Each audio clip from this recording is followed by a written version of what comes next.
The princess's plight. The grand halls of the Exervan palace echoed with the sound of heavy footsteps. Princess Zyra stood alone in the center of the throne room, her heart pounding in her chest. The massive chamber, adorned with glowing crystals and ancient banners, once felt like her home. Now it felt cold and hostile, much like the people around her. Queen Valara, her stepmother, sat on the ornate throne. Her face was stern, her piercing eyes locked on Zyra. The queen's voice carried through the room, sharp and unforgiving. "Zyra," she said, her tone laced with disdain, "your father's death has left our empire vulnerable. You are unfit to lead. Your dreams of ruling this kingdom are over." Zyra clenched her fists, trying to hold back the anger and betrayal boiling inside her. "My father believed in me," she said, her voice trembling. "He trained me for this. I've done everything he asked." Valara raised a hand to silence her. "Enough. The council has spoken. You are hereby exiled to the barren world of Mirix. You will have no title, no power, and no place in this empire. Guards, take her away." The guards stepped forward, their metallic armor glinting under the soft light of the throne room. Zyra looked around at the faces of the council members, hoping for even a glimmer of sympathy. There was none. She felt the weight of their judgment crushing her spirit. "Why are you doing this?" Zyra asked, her voice breaking. "What did I do to deserve this?" Valara leaned forward, a cruel smile forming on her lips. "You were born." The words hit Zyra like a blade to the heart. She had always known Valara never cared for her, but this was beyond anything she could have imagined. Her stepmother's hatred was now clear for all to see. The guards grabbed Zyra by the arms and began dragging her out of the room. She didn't struggle. There was no point. Her father, the one person who believed in her, was gone. The people she thought would stand by her had abandoned her. She felt utterly alone. As the grand doors of the throne room closed behind her, Zyra looked back one last time. Valara was seated proudly on the throne, the image of victory. Zyra swore to herself that she wouldn't give her stepmother the satisfaction of seeing her defeated. She held her head high, even as tears streamed down her face. Hours later, Zyra found herself standing on the harsh, rocky surface of Mirix. The planet was desolate, its skies a dull gray, and the air carried a biting chill. The transport ship that had brought her here lifted off without hesitation, leaving her alone in the wilderness. She looked around, her boots sinking slightly into the dusty ground. There was nothing but jagged rocks and an endless horizon. The silence was deafening, broken only by the occasional howl of the wind. Zyra hugged herself, trying to keep warm, and began walking. She had no idea where she was going, but standing still wasn't an option. Each step felt heavier than the last. The betrayal of her stepmother replayed in her mind like a cruel loop. She thought of her father, of the lessons he taught her about leadership and bravery.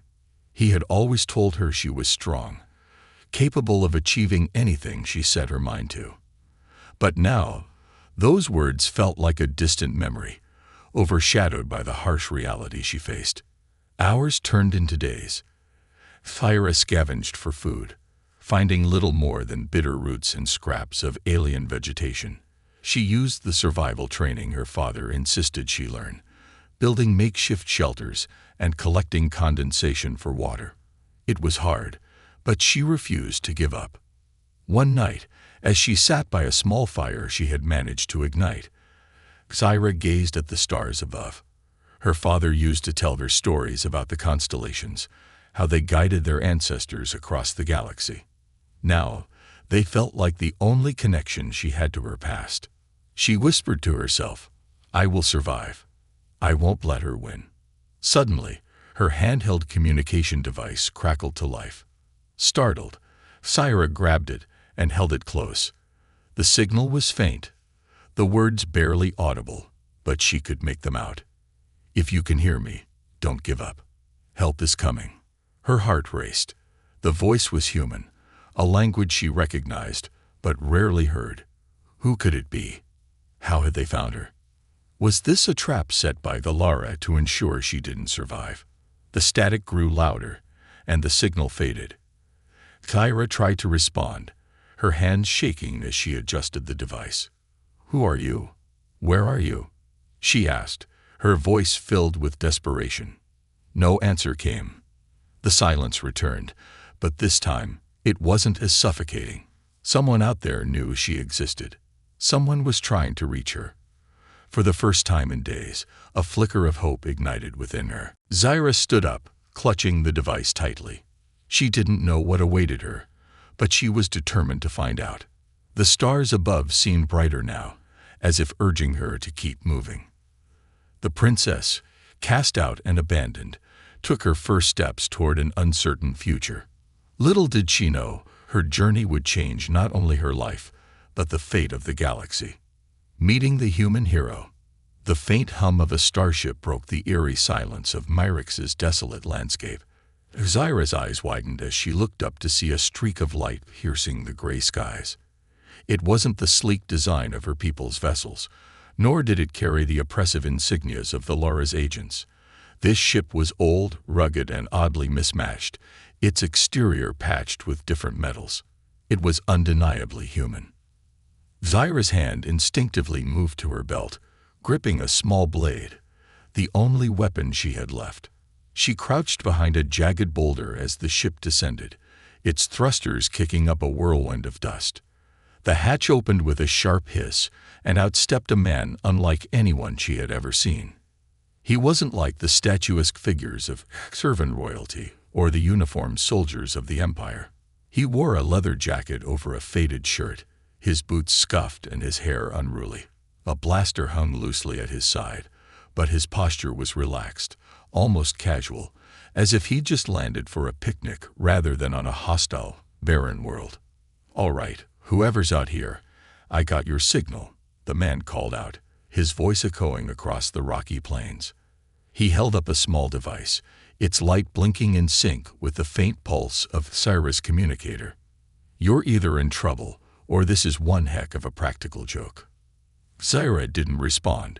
She studied him carefully, her mind racing. Humans were rare in this part of the galaxy.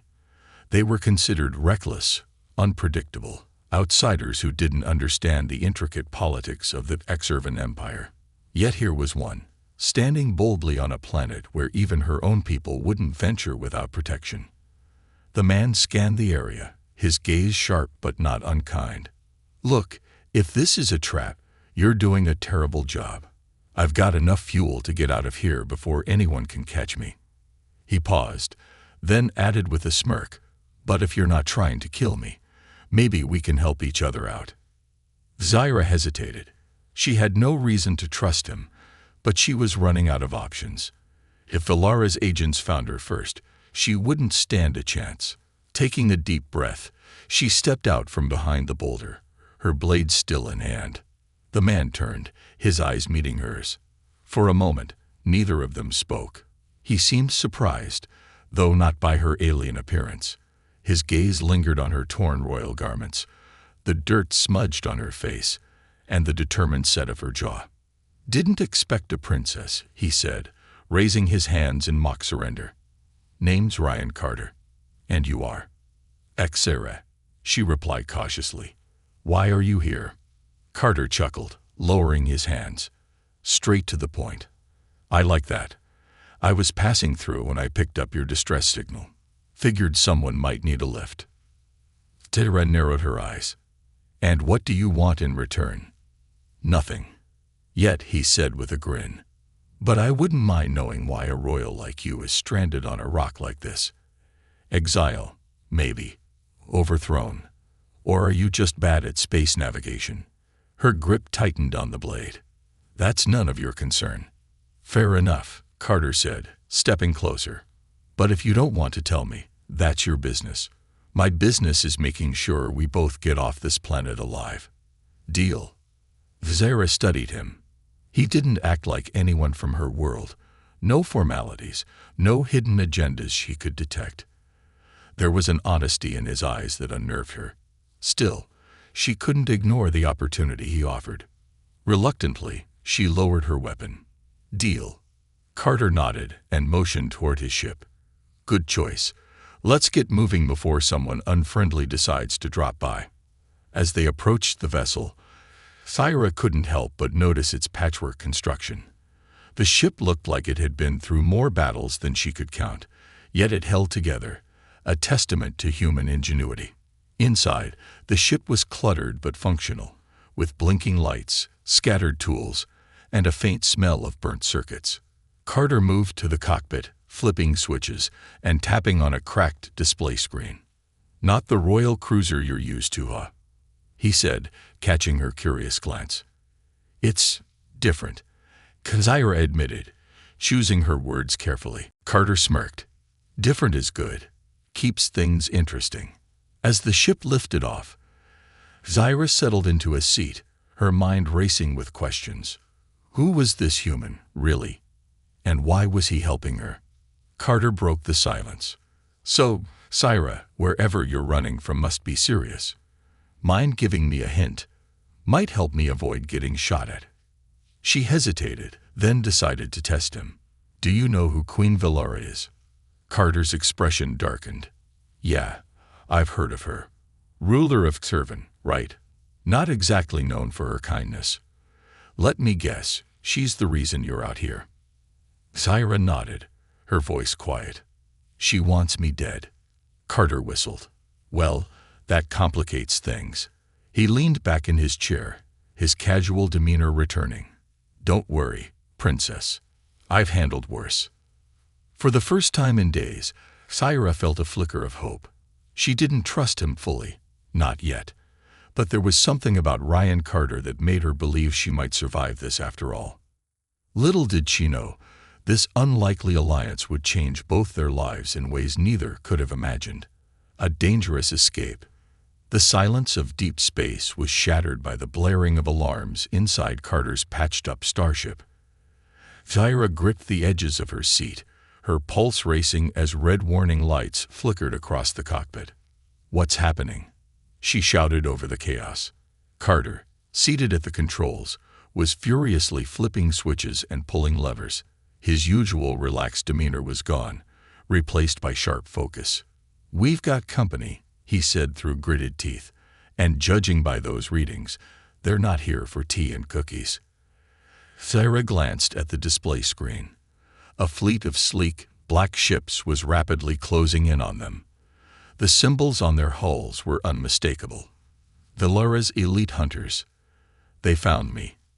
Thyra whispered, her voice barely audible. Carter threw her a quick glance. No kidding. Care to explain how they're tracking you? Thyra's eyes widened as realization dawned. She reached into the folds of her tattered clothing and pulled out a small, glowing crystal embedded in a pendant. It was a royal family heirloom, one she had worn since childhood. It's this, she said, her voice trembling. It's a locator. They must have activated it remotely. Carter groaned. Of course.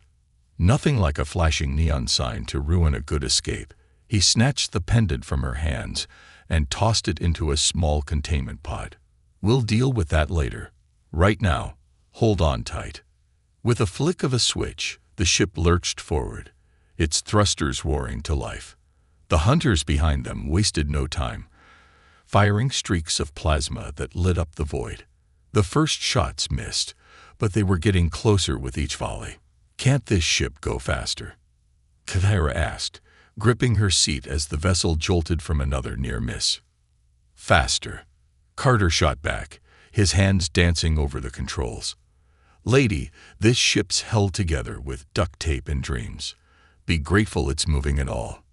The ship veered sharply to the right, narrowly avoiding a barrage of plasma fire. Thyra was thrown against the restraints, her breath knocked out of her. She forced herself to focus, scanning the cockpit for anything that might help. There's a weapons panel here, she said, pointing to a set of buttons on her side of the console. Carter grinned despite the tension. Now you're talking. See that green one? Press it. Thyra did as instructed, and a turret beneath the ship whirred to life. It began firing bursts of energy at their pursuers. The shots were erratic, the targeting system clearly outdated, but it was enough to force the hunters to spread out. "Nice work, Princess," Carter said, his tone lighter despite the chaos. Xara wasn't sure if it was pride or adrenaline, but she felt a flicker of satisfaction. However, the moment was short-lived. The lead hunter ship surged forward, unleashing a concentrated blast that struck the rear of their vessel. Sparks flew, and the ship shuddered violently. "We're hit," Xara shouted.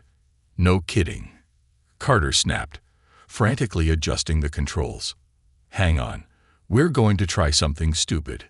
Before Xara could ask what he meant, Carter flipped a switch, and the ship's engines cut out entirely. For a moment, everything went silent. Then the vessel began to freefall, tumbling through space like a lifeless chunk of metal. "What are you doing?" Xara demanded, panic creeping into her voice. "Trust me," Carter said, his voice steady. "They'll think we're dead. Just stay quiet." The hunters slowed their pursuit, their ships circling like vultures. Valera held her breath, every muscle in her body tense. She glanced at Carter, who was watching the radar with unblinking intensity. "Come on," he muttered under his breath. "Take the bait." The hunters seemed to hesitate, their formations loosening. One by one, they began to retreat, assuming their prey was no longer a threat. As soon as the last hunter disappeared from the radar, Carter slammed his fist on the console, reigniting the engines. The ship roared back to life, lurching forward with a sudden burst of speed. "They'll figure it out soon enough," Carter said, steering the ship toward a nearby asteroid field. "But by the time they do, we'll be long gone." Xara exhaled a shaky breath, her heart still racing. "That was insane." "That's space travel for you," Carter replied with a grin. "You're lucky you've got me. Most pilots wouldn't pull a stunt like that." She managed a faint smile, though her mind was still reeling. For the first time since her exile, she felt a glimmer of hope. Carter wasn't like anyone she had ever met, reckless, resourceful, and somehow always a step ahead. As the ship weaved through the asteroid field, Xara found herself wondering if she had underestimated humans. She had always been taught they were primitive and unpredictable, but Carter was proving to be something else entirely. For now, survival was enough. But as the ship disappeared into the shadows of the asteroids, Xara couldn't shake the feeling that her fight against Valera had only just begun. Secrets of the Exervan throne. The hum of the ship's engines filled the air as Carter leaned back in the pilot's chair, his boots propped up on the console. The adrenaline from their narrow escape was wearing off, and the cramped cockpit felt almost peaceful. Xara, however, couldn't relax. She sat stiffly in the co-pilot's seat, staring at the pendant Carter had tossed onto the dashboard. "That locator," Carter began, breaking the silence. "It's more than just a tracking device, isn't it?" Xara hesitated, her fingers tightening around the edge of her seat. "It was my father's," she said quietly. "He gave it to me before he—" Her voice faltered, the memory of her father's sudden death still fresh. "It's a symbol of the royal family. But I didn't know it could be used to track me until now." Carter picked up the pendant, holding it up to the dim light. "Symbols are dangerous things," he said, turning it over in his hand. "People kill for them. Start wars over them. You sure there's nothing else to this?" Xara sighed, leaning forward with her elbows on her knees. "My father was working on something before he died. He said it would protect the Empire, ensure peace for generations. But he kept the details secret, even from me." Carter raised an eyebrow. "Sounds like he was into some heavy stuff." She nodded. "After he died, Valera took over everything, his research, his advisors, even the palace. She told everyone it was for the good of the Empire, but I knew she was hiding something. She wanted me out of the way because I'm the only one who could challenge her claim to the throne." Carter's eyes narrowed. "So let me guess, this little trinket of yours is tied to whatever your father was working on." It must be, Zaira admitted. But I don't know how. All I know is that Valara will stop at nothing to get it. Carter set the pendant down and ran a hand through his messy hair. Great, so we're carrying a royal mystery box that a power-hungry queen wants to kill us for. No pressure. Zaira managed a faint smile, but her thoughts were racing. She had spent years training for the day she would inherit her father's responsibilities, yet she felt woefully unprepared for the danger she now faced. "What about you?" she asked, turning to Carter. "Why are you helping me? You don't even know me." Carter shrugged. "Maybe I just have a soft spot for people getting a raw deal, or maybe I like sticking it to tyrants. Either way, you looked like you needed a ride." Before Zaira could respond, a sudden beeping interrupted their conversation. Carter leaned forward, frowning at the console. "What is it?" Zaira asked. "We're picking up a signal," Carter said, his tone shifting to one of caution. "Coordinates, not far from here." Zaira leaned closer to the screen, her eyes scanning the data. "It's encoded in the old royal language," she said, recognizing the script immediately. "This could be from my father's archives." Carter glanced at her. "You sure about that? Could be a trap." "It's a risk I have to take," Zaira said firmly. Carter sighed, shaking his head. "Of course you do. All right, princess, let's check it out. But if this ends with us getting vaporized, I'm blaming you." The signal led them to a desolate moon orbiting a dying star. The surface was barren, its craters glowing faintly under the light of the distant sun. Carter landed the ship near a jagged ridge, the engines rumbling softly as they powered down. "This place gives me the creeps," Carter muttered, grabbing his blaster from the weapons rack. Zaira ignored him, her focus on the faint pulse of the signal displayed on her handheld device. "The source is underground," she said, already moving toward the ridge. They found an entrance hidden behind a cluster of rocks, a narrow tunnel leading into the depths of the moon. Carter's flashlight cut through the darkness as they descended, the air growing colder with each step. The tunnel opened into a vast chamber, its walls lined with ancient carvings. Zaira's breath caught in her throat. The symbols were unmistakable. Her father had spoken of these. "This is it," she whispered, stepping forward.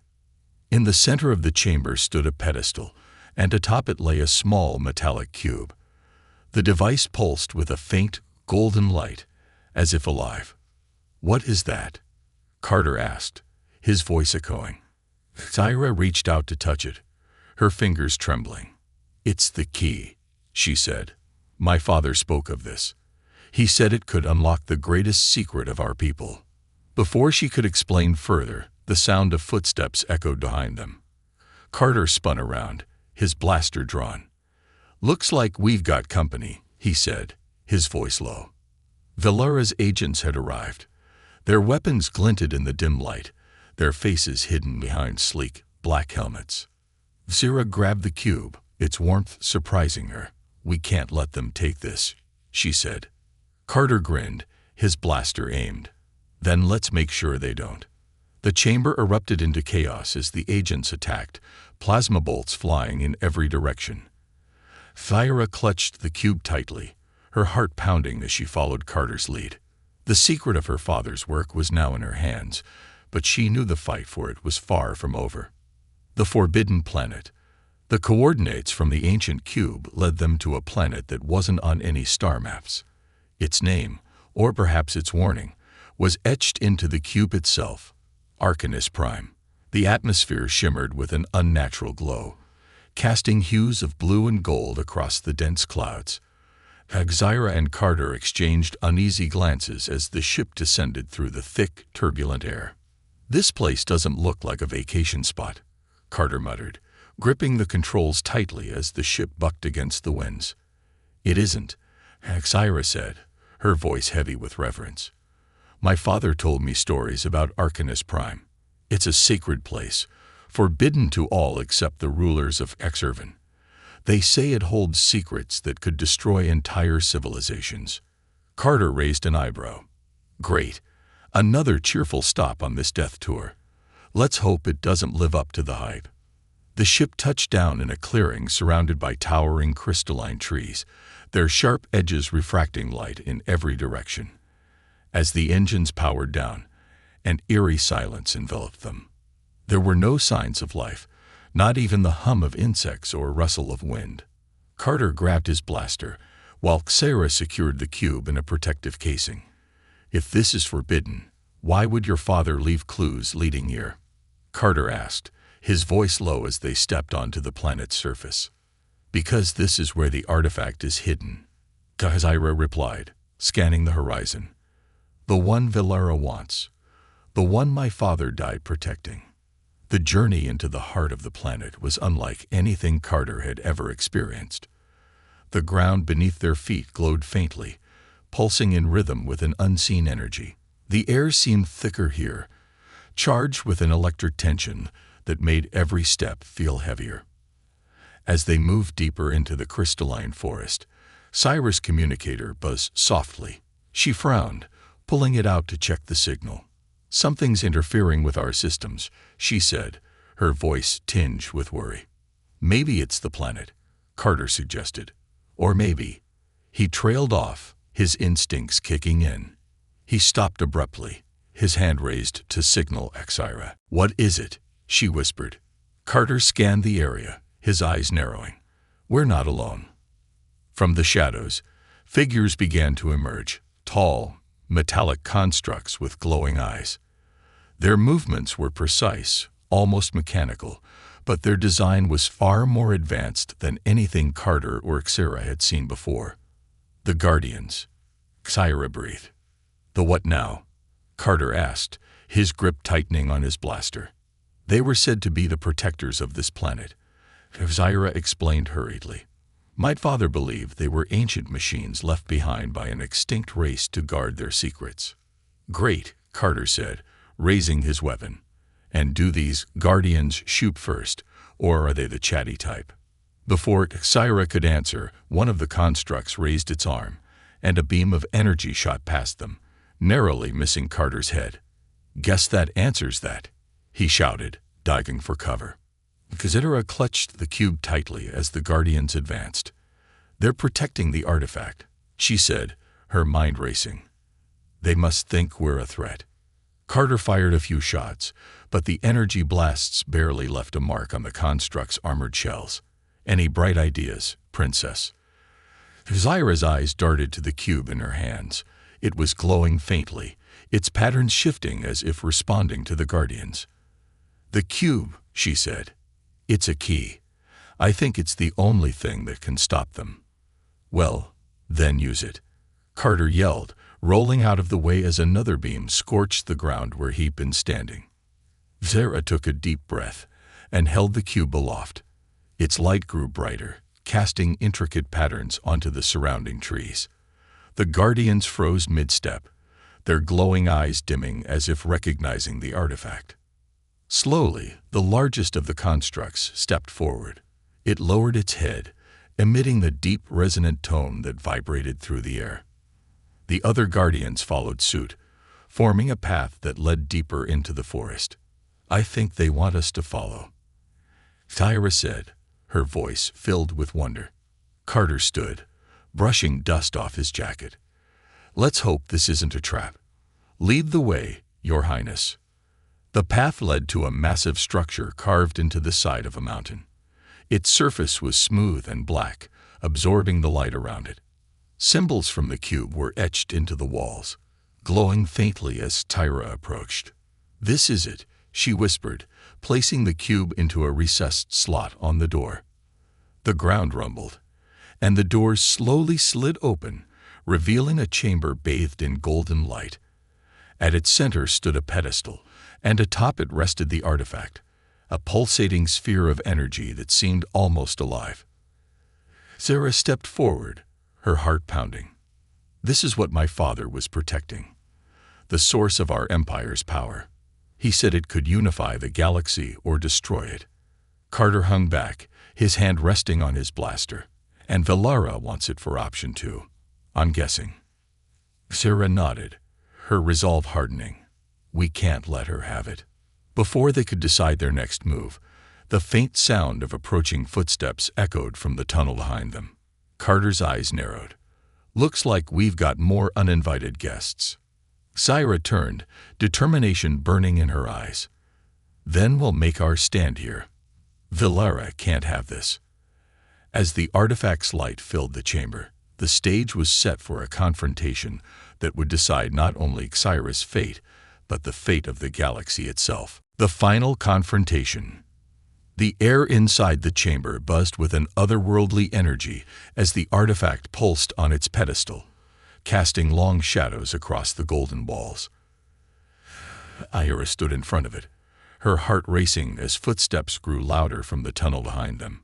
Carter crouched by the entrance, his blaster drawn, his sharp eyes fixed on the dark passage. "They're coming," he muttered. Syra clenched her fists. "This is where we hold the line. We can't let them take the artifact." Carter glanced over his shoulder at her. "You better have a plan, Princess, because this line is just 2 people and 1 questionable piece of alien tech." Before Syra could respond, Queen Valara herself stepped into the chamber, flanked by her elite soldiers. She was a commanding figure, her silver armor reflecting the artifact's glow, her expression calm but deadly. "Syra," Valara said, her voice cold and sharp, "you've gone through so much trouble to get here. But it's over now. Step aside, and I might let you live." Syra took a step forward, her chin held high. "You don't scare me, Valara. My father trusted me with this artifact for a reason. I won't let you corrupt it." Valara laughed, a low, mocking sound. "Trusted you? He didn't trust you enough to tell you what it really is, did he?" She gestured to the glowing sphere on the pedestal. "That artifact isn't just a relic, Syra. It's a weapon, one capable of reshaping reality itself. Your father was too weak to use it, but I'm not." Carter, still crouched by the entrance, whispered, "Why is it always reality-bending weapons? Can't anyone fight over normal things like money?" Syra ignored him, her eyes locked on Valara. "You'll never understand what this artifact truly represents. It's not meant to control or destroy. It's meant to unite." Valara's expression darkened. "Spare me your speeches." She raised her hand, and her soldiers advanced, their weapons trained on Syra and Carter. Carter fired the first shot, his blaster lighting up the chamber. The sound echoed as chaos erupted. Syra dove for cover behind the pedestal, her mind racing. She glanced at the artifact, its energy pulsing in rhythm with her own heartbeat. "Carter," she shouted over the noise, "I need time to activate it." "Take all the time you want," Carter yelled back, ducking the hail of plasma bolts. "Just don't take forever." Syra placed her hands on the artifact, its surface warm and alive beneath her touch. Her father's words echoed in her mind. "This artifact is not just a weapon. It's a test. Only those with true courage and a pure heart can unlock its power." As the energy from the artifact began to flow through her, the chamber grew brighter, the golden light intensifying. The soldiers hesitated, shielding their eyes from the blinding glow. Even Valara stepped back, her confidence wavering. "What are you doing?" Valara demanded, her voice rising. Syra didn't answer. She could feel the artifact responding to her, its power growing with every second. Images flooded her mind, her father's teachings, the legacy of her people, and the future they could build together. Valara snarled, her composure cracking. "Stop her!" She screamed at her soldiers. Carter stood his ground, his blaster blazing as he held the line. "You're not getting through me," he shouted, his voice filled with defiance. The artifact's energy reached its peak, and Syra opened her eyes. They glowed with the same golden light, her entire being radiating power. She stepped out from behind the pedestal, the artifact floating beside her. "Valara," Syra said, her voice steady and commanding. "Your reign ends here." Valara raised her weapon, but before she could fire, the artifact released a wave of energy that swept through the chamber. The soldiers' weapons disintegrated in their hands, and Velara herself was thrown backward, her armor sparking and cracking. When the light faded, Velara lay on the ground, her once imposing figure reduced to a shadow of itself. She glared at Syra, her voice a weak whisper. "You think you've won. You don't have the strength to lead." Syra stood over her, her expression resolute. "Leadership isn't about strength. It's about protecting those who can't protect themselves. Something you'll never understand." Carter approached, his blaster still in hand, but his stance relaxed. "Nice work, Princess. Remind me never to get on your bad side." Syra allowed herself a small smile. The artifact's glow dimmed as it settled back onto the pedestal, its energy now dormant. "What happens now?" Carter asked. "We take this back to my people," Syra said, her voice filled with determination. "The artifact will be protected, as my father intended. And Velara will answer for her crimes." Carter nodded, holstering his weapon. "Sounds like a plan. Let's get out of here before this place decides to collapse or summon more ancient guardians." As they left the chamber, Velara's defeated figure remained behind, the once mighty queen now powerless. For Syra, the battle was over, but her journey as a leader was just beginning. A new era of hope. The Exervan Empire's grand capital had never seen a day like this. Thousands of citizens gathered in the central plaza, their eyes fixed on the towering holographic screens broadcasting a live feed from the royal palace. Whispers filled the air, a mix of confusion, hope, and disbelief. At the heart of the palace, Syra stood in the throne room, now devoid of Velara's opulence. The dark banners of the former queen had been stripped away, replaced with simple, unadorned symbols of unity. Carter stood at her side, his arms crossed, observing the proceedings with his usual mix of skepticism and quiet admiration. Velara knelt before them, bound and stripped of her royal insignias. Her once commanding presence was reduced to a shadow of bitterness. She glared at Syra, but the young princess met her gaze with unflinching resolve. "You betrayed my father," Syra said, her voice steady but filled with emotion. "You betrayed the people of Exervan. Today, your reign of fear ends." Velara smirked, even in defeat. "And what makes you think you'll be any better? You're just a scared child clinging to your father's ideals." Syra stepped forward, her eyes blazing with determination. "No, I'm not my father. I'm something you could never be, a leader who puts her people first." She turned to the gathered council, who had once sided with Velara out of fear. "The artifact is safe," Syra announced, her voice ringing through the chamber.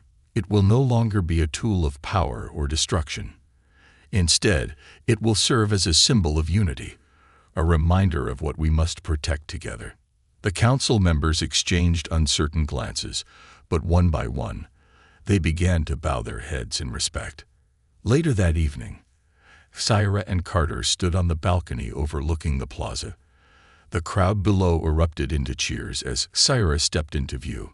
She raised her hand, and silence fell over the gathering. "My people," she began, her voice amplified by the palace's ancient systems, "we stand at the dawn of a new era. The darkness of fear and division is behind us. Together, we will rebuild, not as rulers and subjects, but as equals working for a brighter future." The crowd erupted into applause, their cheers echoing through the capital. Carter leaned against the railing, watching the scene unfold with a crooked smile. "Well, Princess, looks like you've got yourself a fan club." Syra glanced at him, her expression softening. "I couldn't have done this without you, Carter. You've shown me that strength comes in many forms, and sometimes the most unexpected allies make the biggest difference." Carter waved her off. "Don't get all sentimental on me.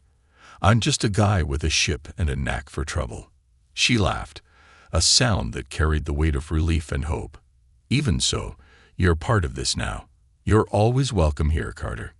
He nodded but didn't respond immediately. His gaze drifted to the stars above, where his next adventure surely awaited. "I appreciate that, but I'm not much for staying in one place.